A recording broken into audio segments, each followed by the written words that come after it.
What kind of, by implementing such kind of vision, culture, and all the, I would say, spiritual, company spiritual things into the team, what kind of struggles have you noticed? Yeah, man. I mean, here's the thing is not everyone's a great fit for your culture. And that's the most difficult part. As you continue to scale, your problems become less about things like lead generation, less about systems actually working. It becomes a people problem, right? I would say as you get moved past 7 or 8 people within an agency, because at this point you're starting to build out levels to the agency. You're probably putting in some management structures. You're starting to pass off some of your direct reports, and your managers now have to lead people. So, in my opinion, the biggest gap that we see with a lot of our agencies is going to be that leadership structure and your ability for your leaders to lead people, right?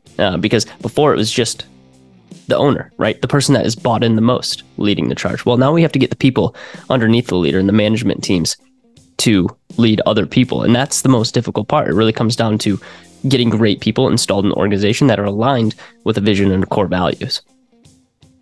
I would tell you, it's really the hardest thing, especially the right leaders in the particular departments. Like he could be great on something, let's say in media buying, but at the end, he's not a great teacher. I mean, the mentor or manager or how we can call that. And that could destroy all the culture. I agree with you.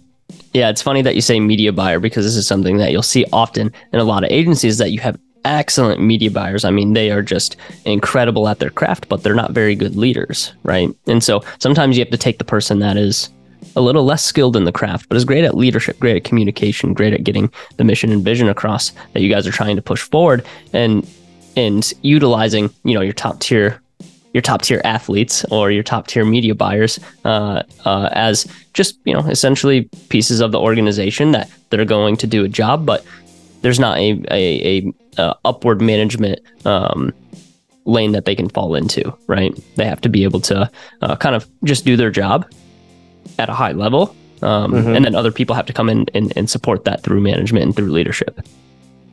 What guys would you do, like, for example, especially if the agency doesn't have office, so the culture obviously harder to build on the distance, and how do you because I know that you are dealing with several agencies out there right now. I'm really wondering what's the solution in this case, and about the hiring, what would be the best process for the hiring? I believe it's the super valuable information.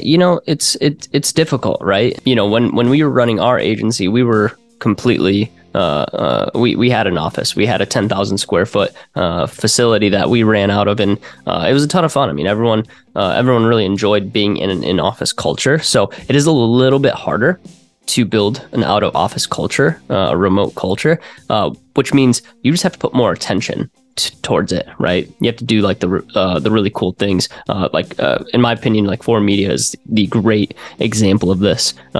They do everything from parties to like cocktail hours to yesterday it was Eddie's Eddie's birthday, and he like a bunch of people sent in videos to roast him that were on the remote teams and stuff. Like, that's building culture remotely, and that's one thing that 4Media really has figured out, is that remote culture of getting that buy-in even from people overseas. But it is literally consistency and just keeping it top of mind that we have to pour into our people. We have to do these things for our people and make this environment fun, even if they're not here in the office with us, right? So it's consistency.